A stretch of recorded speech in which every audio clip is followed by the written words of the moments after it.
nice thing about these gaskets is there's no way that you can mess them up, because on one side of your, let me pull this up so you guys can see it. On one side of your timing cover, you have this little indent here, right where this bolt goes around, but that is not the case on the other side. So same thing with your gasket. See how one side has this little curve to go around the bolt, the other side is flat. So you really can't mess it up. We've got our surfaces all completely cleaned out. I'm just going to make sure this guy is seated beautifully. It definitely pays to take some time and make sure that this is done right, because if you go to start up and your front timing cover starts leaking, you'll have a few choice words for yourself as to why you didn't take the time and make sure that this is done properly. So one thing to keep in mind, when you do go to put the timing cover back on, you do have to put some RTV sealant, basically gasket maker, down here right on this corner. That just ensures that that is going to make a really solid seal, because there's really nothing that stops it right in that corner. Like the gasket we put on the timing cover covers the front face, and then your oil pan gasket covers the bottom here, but there's nothing that really covers that corner. So put a bead of RTV here, and that covers you to make sure that you're not going to have any leaks when you put that timing cover back on. So here's a hot tip for you. When you go to push in the crankcase seal, so obviously I had to double check on this because I could not remember. It's been a very long time since I've done the crank seal when doing the crankcase cover on the 5.7 Hemi, but the side that's tapered in is the side that faces the motor. The other side, this side, the rubber seal, that faces out. And we're also supposed to put this seal in dry, which makes it tough to fit in all the way because it's very, very, very tight. It's a really tight fit. So one hack that I've found that won't screw up your seal but still let you pound it in, some people use 2x4s and stuff like that, but you have to set it in even further, is this. If you can find a coupler that's a 2-inch coupler, it's pretty much the exact outside size to hammer this in, and it's got a nice big flat surface here, so you're not going to damage that seal. And on the other side, it's cast. You can beat the crap out of this as much as you want. You won't hurt it, and it should help us seat that in fairly easily with without any damage.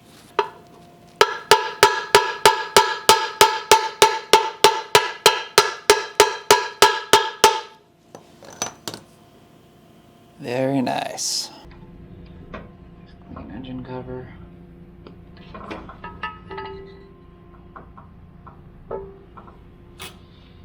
Sensors out of the way. Okay. Just like so.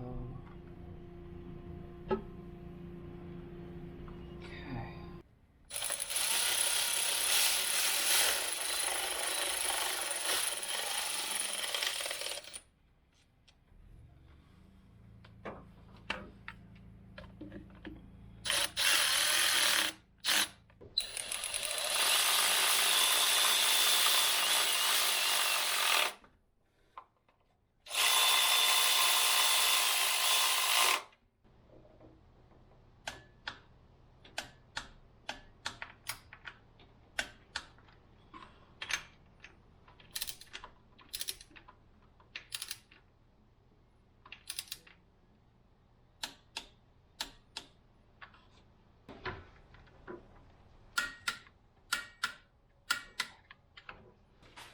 So the annoying thing about doing the swap is the 2009 alternator brackets are a different size.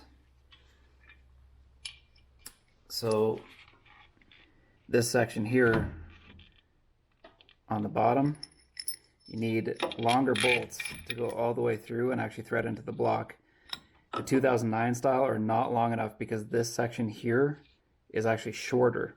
So heads up to anybody who's going to do this swap. It's got a 2009 that's going for the 11 plus accessories. You need different bolts because it will not work. Super smart. Should be able to just sneak that in there. And sneak that guy by.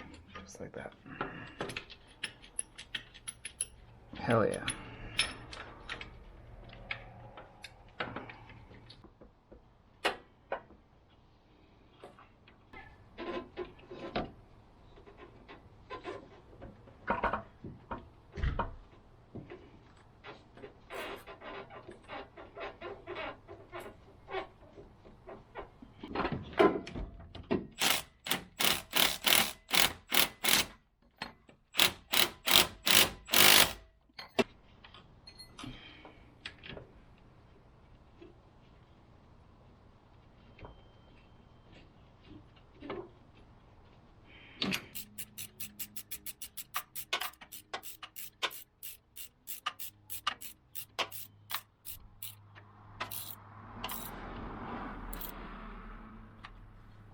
Coils, valve covers are off.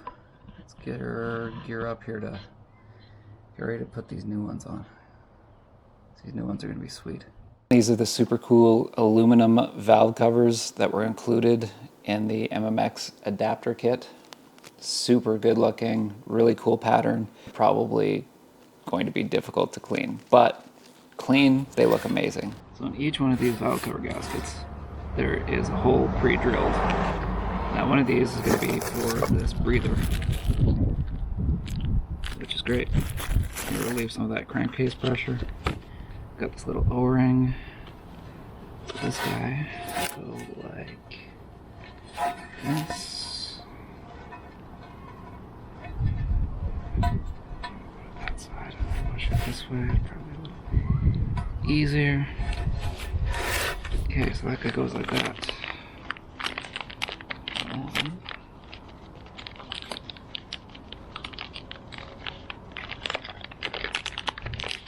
This guy will then thread into this, like so. And then this guy will go like that. We'll do the same thing to the other side.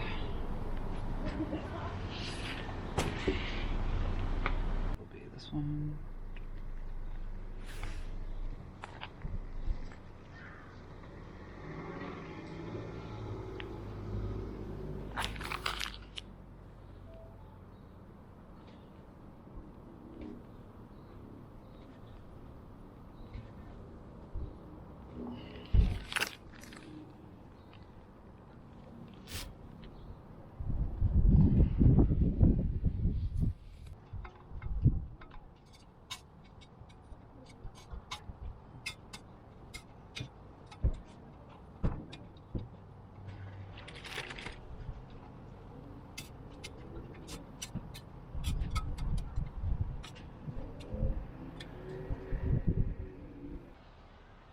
Let's see how these bad boys are going to look.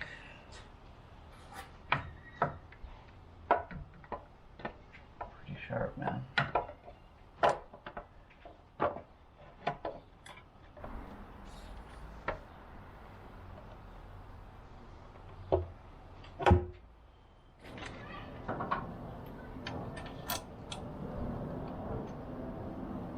Okay, so we got the valve covers on. Skip showing a lot of that because it's just a lot of tightening bolts in very, very terrible, awkward places, especially on the passenger side.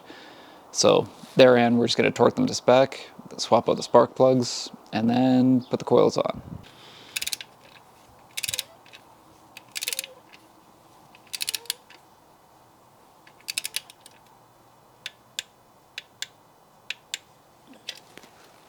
Okay, so now I'm going to do a spark plug swap because we need to run a couple steps colder spark plugs just to help with the added internal pressures that the supercharger is going to provide as well as the heat. So what I'm going to use See how well this guy wants to focus. Come on, you can do it. There we go. NKG Iridium and the 2309s. That's what we're going to use. And of course, with the Hemis, 2 spark plugs per cylinder, 16 spark plugs to swap out. So, time to get to work. Torque spec on spark plugs for the 5.7 Hemi are 13 pound-feet. Definitely don't want to over-tighten them. It's an aluminum head. Try not to over-tighten anything, really.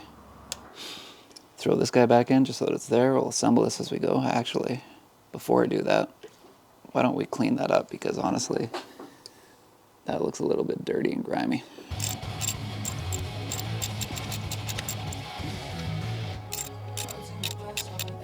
There we go.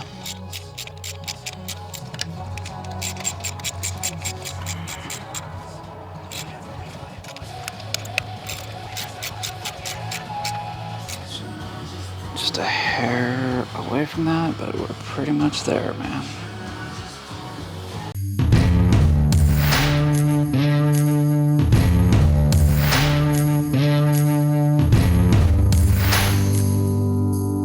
So these MMX aluminum valve covers are super cool. Breather on this side, on the driver's side.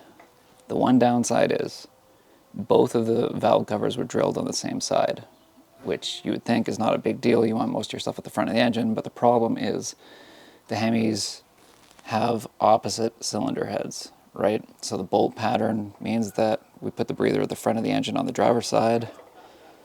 On the passenger side, there is nothing. That puts this 10N connection way at the back.